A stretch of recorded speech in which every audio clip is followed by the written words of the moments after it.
Good morning all of you. हमारा topic चल रहा है अमेरिका की क्रांति। कल हम लोगों ने अमेरिका की क्रांति के कुछ कारण पढ़े थे कि बोस्टन टी पार्टी की जो मैंने घटना पढ़ाई थी जिसने बारूद में चिंगारी का काम किया और क्रांति का महासमर भड़क उठा। ठीक है, और मैंने आपको ये बताया था कि बोस्टन बंदरगाह को अनियमित समय के लिए बंद कर दिया। ठीक है, और क्रांति की शुरुआत हो गई थी। कल हम लोगों ने इस क्रांति के कारणों के बारे में पढ़ा। ठीक है, आज का जो हमारा टॉपिक है कि ये जो अमेरिका की क्रांति हुई थी इसके क्या परिणाम निकले।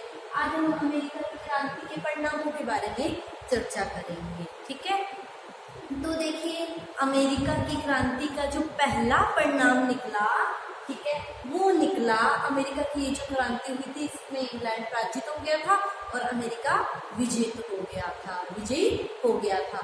तो इस क्रांति का जो पहला परिणाम निकला वो निकला अमेरिका का एक शक्तिशाली राष्ट्र के रूप में उदय। ठीक है, तो अमेरिका की क्रांति का जो महत्वपूर्ण परिणाम है वो है अमेरिका का एक स्वतंत्र राष्ट्र के रूप में उदय।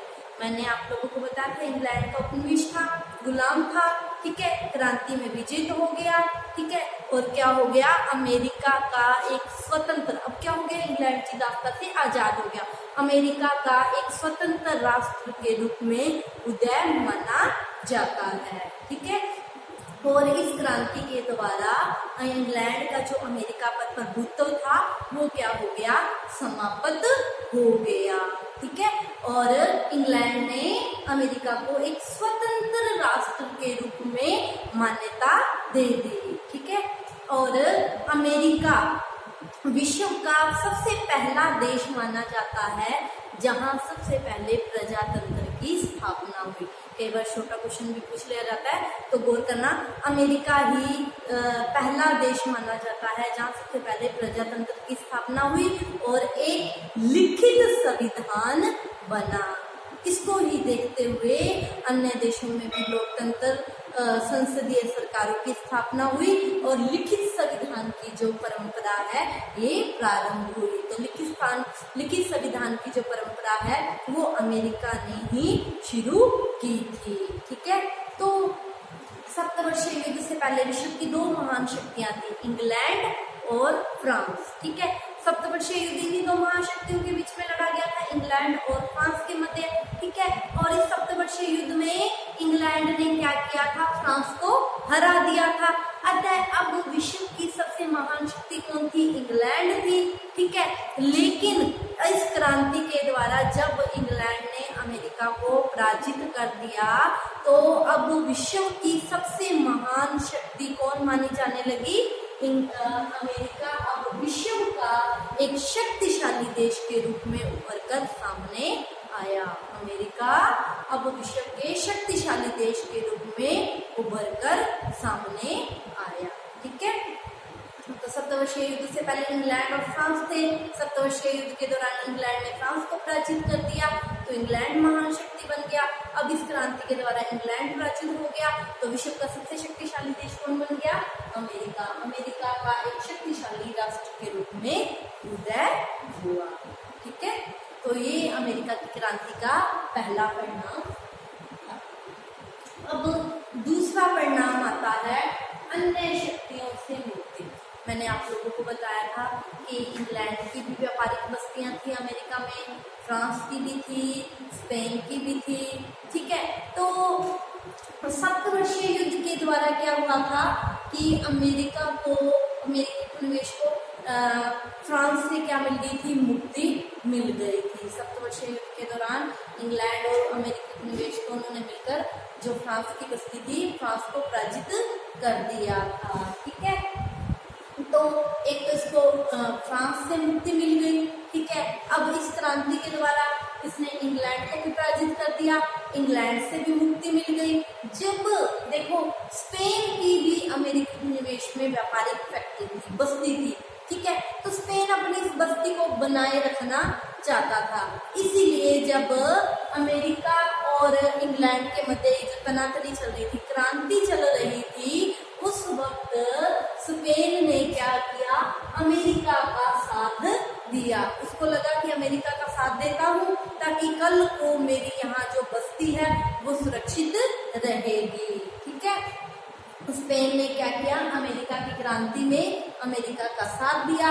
लेकिन जब ये क्रांति खत्म हो गई, इंग्लैंड से इसको मुक्ति मिल गई, तो 1780 में इसने क्या किया, स्पेन के विरुद्ध भी कार्यवाही कर दी और स्पेन की जो व्यापारिक बस्ती थी अमेरिका में उसको भी यहाँ से हटा दिया और इसको स्पेन की दास्ता से भी मुक्ति मिल गई।